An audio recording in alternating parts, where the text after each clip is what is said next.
merci à Sophie Panonacle d'être ici. Sophie Panonacle a la lourde responsabilité de clôturer ces océans atlantiques, mais d'ouvrir celle de l'année prochaine, bien évidemment. Donc, merci beaucoup, Sophie. Et si tu avais la gentillesse de nous rejoindre. Alors, Sophie, comme vous le savez, est une femme assez exceptionnelle. Si vous ne la connaissez pas, eh bien, vous allez la découvrir.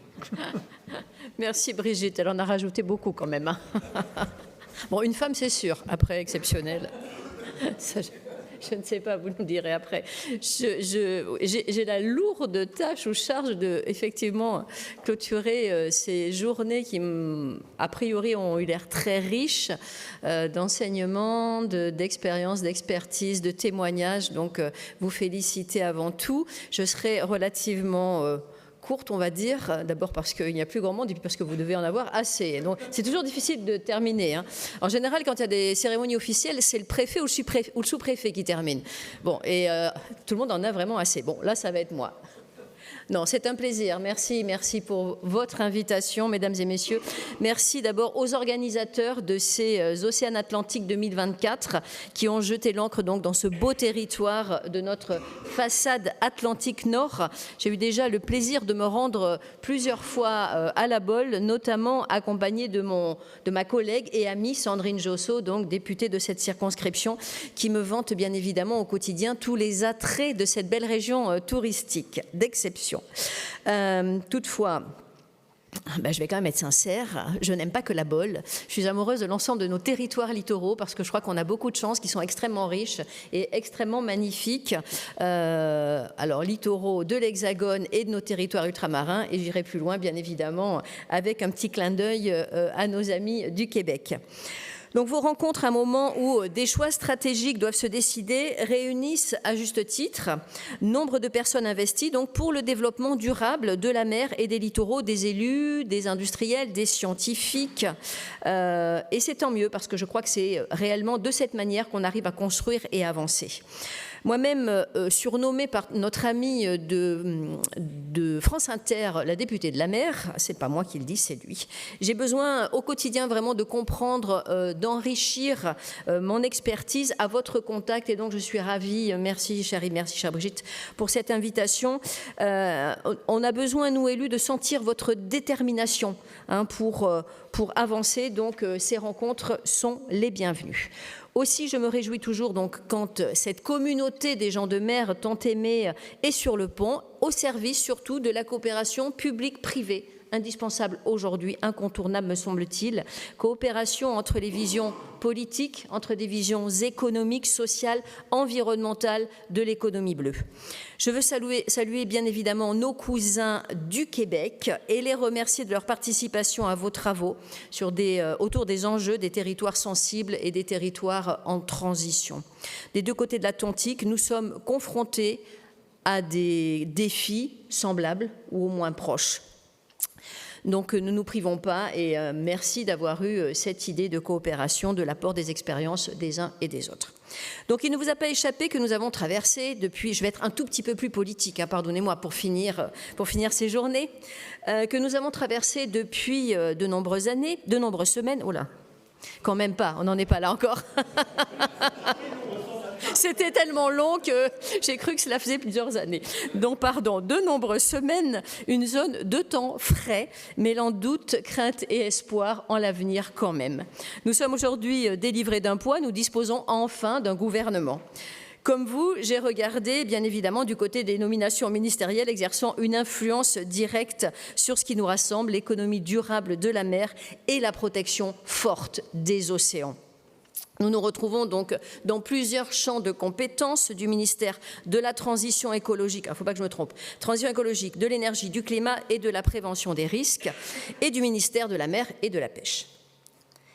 Il nous faut attendre donc quand même les décrets d'attribution pour travailler vraisemblablement dans un contexte, on va dire, transministériel.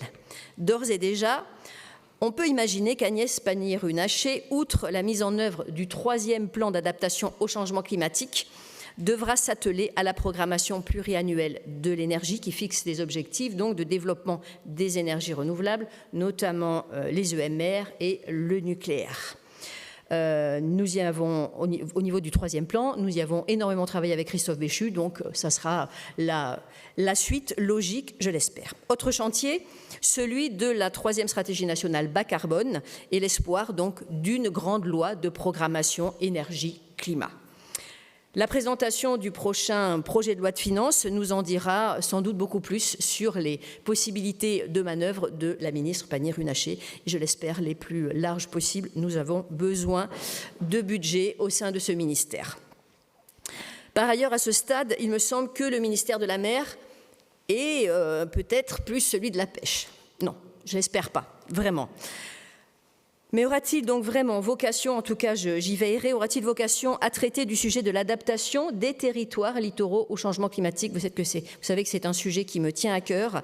Le ministre délégué étant partie prenante du ministère du partenariat avec les territoires et la décentralisation, donc a priori, je l'espère. Je veillerai en tout cas à ce que le recul du trait de côte ne soit pas le sujet oublié de l'aménagement du territoire. Je referai un petit clin d'œil tout à l'heure avec votre projet Haricot qui me séduit parfaitement. Toujours est-il que je souhaite bien évidemment adresser à notre ministre Agnès Pannier-Runacher et à Fabrice Loher mes encouragements et mes vœux de plein succès dans l'intérêt de toutes et de tous. Mais la tâche ne sera pas facile. Ils peuvent compter bien évidemment sur moi, sur vous. L'idée est que l'on avance tous ensemble dans une direction bien évidemment établie à l'avance. Donc je voudrais revenir rapidement sur le débat public, la mer en débat, qui a été lancé donc le 20 novembre 2023 et qui a pris fin le 26 avril dernier. Je remercie, il n'est plus là, mais Florent Augagneur et ses équipes. Florent. D'accord, il n'y a pas de souci. Donc l'excellent travail qui a été réalisé tout au long de ces 6 mois sur nos façades maritimes, nous l'avons reçu au sein du Conseil national de la mer et du littoral le 23 novembre dernier. J'ai voulu qu'ils viennent présenter ce débat et c'était une bonne chose. Cet exercice est un exercice majeur de démocratie locale et il me semblait absolument indispensable pour la mise en œuvre notamment des documents stratégiques de façade pour qu'ils soient totalement en cohérence avec la nouvelle stratégie nationale de la mer et des littoraux que nous avons aussi au sein du Conseil national de la mer et des littoraux largement accompagné. Je suis convaincue que l'acceptabilité donc des usages de la mer et des usages de la mer, et le partage de la mer entre les usagers passe par une parfaite connaissance et une totale transparence des enjeux et des nombreux défis. A priori, je ne sais pas ce que vous a dit M. Augagneur, mais l'État ne sera pas en mesure, pour le 26 septembre, de préciser, de justifier la prise en compte ou non des recommandations issues du débat public. Petit décalage de calendrier, encore un peu de patience et ça ne devrait plus tarder. Donc pour refermer cette page sur la planification maritime, je souhaite, comme je l'avais fait inscrire dans la SNML, réaffirmer devant vous que les moyens financiers devront absolument être au rendez-vous, sinon nous n'arriverons à rien. Donc, à la lecture des propos introductifs de la table ronde sur la recherche et l'innovation au service de l'économie bleue, j'ai la conviction, donc, en érigeant un modèle, l'équilibre entre économie et écologie, nous avancerons ensemble dans la bonne direction. En sortant des postures dogmatiques, grâce à l'apport de la science, nous sommes en mesure d'apporter des solutions dans tous les domaines, toutes les activités qui touchent de près ou de loin à l'écosystème de l'économie maritime. De même, nous ne pouvons pas ignorer que la réindustrialisation du pays passe par la réindustrialisation au plus près de nos territoires. L'innovation et les investissements dans les nouvelles industries océaniques, vraisemblablement, ont stimulé la croissance économique durable de l'économie maritime. Par ailleurs, la reconquête de la souveraineté nationale, tant alimentaire qu'énergétique, à condition que le soutien de l'État et des régions répondent présents, sera une chance pour nos territoires. Nos PME et nos TPE que je rencontre, nombreuses, n'attendent que ça et ne demandent qu'à prospérer. Pour finir sur la dernière thématique de cette journée, je pense que la stratégie portuaire, et j'étais ravie d'assister à cette dernière table ronde, sera décarbonée ou ne sera pas. De retour d'Ajaccio, mais je l'ai aussi constaté effectivement à Marseille ou à Bordeaux, la pollution de l'air provoquée par des navires en escale notamment, donc dans ces grands ports maritimes, n'est plus supportable. C'en est aujourd'hui un enjeu de santé publique. Il est indispensable, bien évidemment, de généraliser les bornes à quai, de rendre plus vertueux le transport de passagers.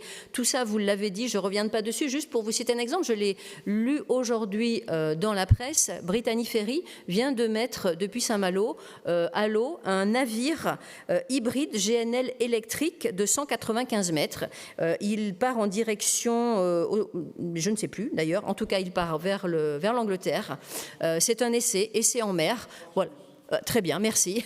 En tout cas, je trouve que voilà, cet essai est intéressant, est éclairant pour la suite et nous illustre bien qu'on va dans la bonne direction.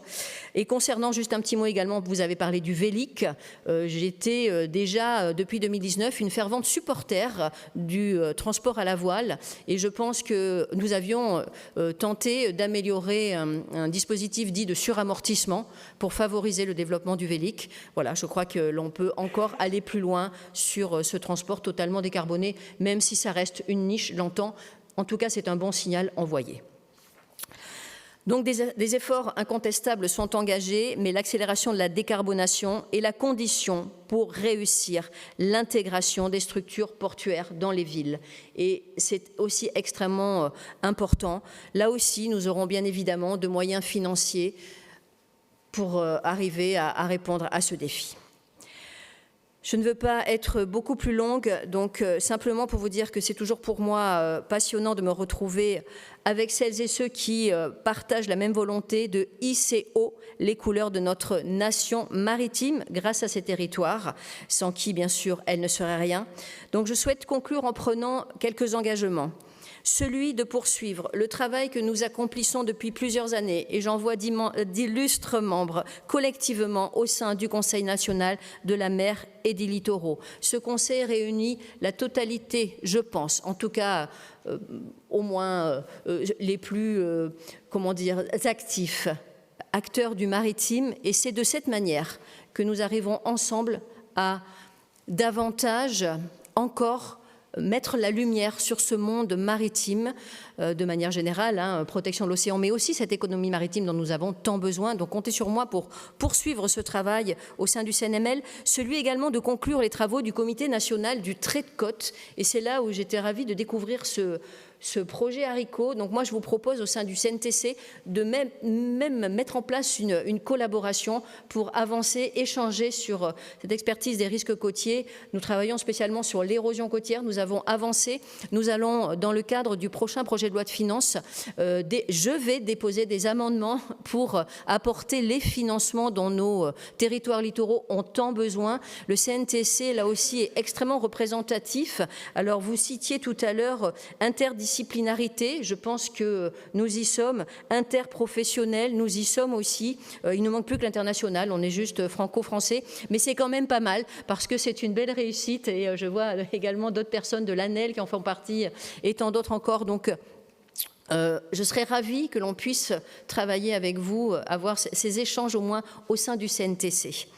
Un troisième engagement, celui de participer à vos côtés à la pleine réussite, bien évidemment, de l'année de la mer et de son point d'orgue qui sera en juin 2025, l'UNOC à Nice. Nous nous y préparons toutes et tous et la France est la deuxième ZEE.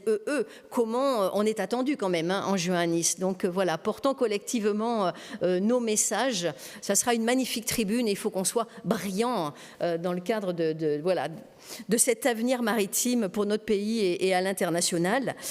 Quatrième engagement, ça en fait beaucoup, j'ai intérêt à le respecter, celui de faire des assises de l'économie de la mer le 19 et le 20 novembre prochain. Alors là, je vais être très chauvine parce que c'est à Bordeaux, pas loin de chez moi. Donc voilà, j'en suis très fière. C'est la première fois que les assises de la mer auront lieu à Bordeaux. Donc vraiment en faire un temps très fort et un nouveau départ ou une continuation, je veux dire un nouveau départ de tous nos projets maritimes. Et je vous invite aussi bien évidemment à découvrir l'évolution de Sport de Bordeaux.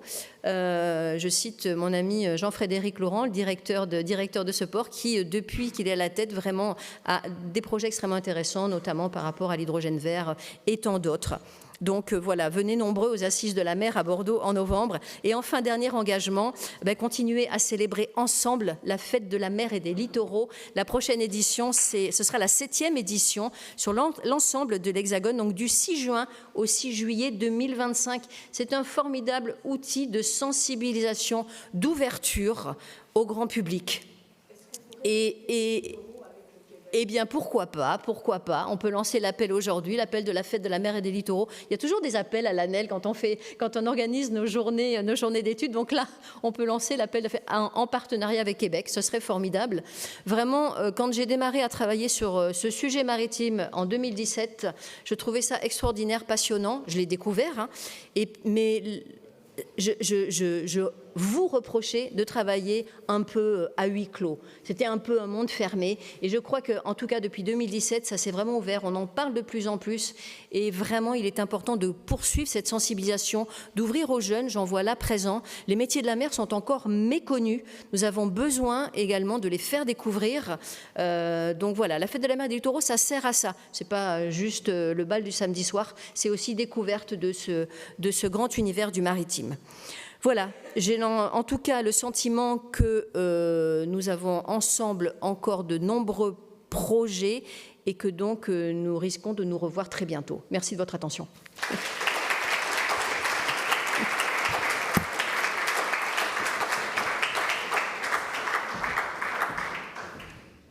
Bon, merci à tous. Rendez-vous d'abord à la fête des littoraux. Non, mais juste un grand merci à Sophie, un grand merci à l'Université de Nantes, un grand merci à vous tous, à nos partenaires, à Catherine, à Yves, à toi Maxime qui a fait ça quasiment non-stop depuis ce matin. Merci beaucoup en tout cas. Et merci aux étudiants. Je vous embrasse et à l'année prochaine. À bientôt.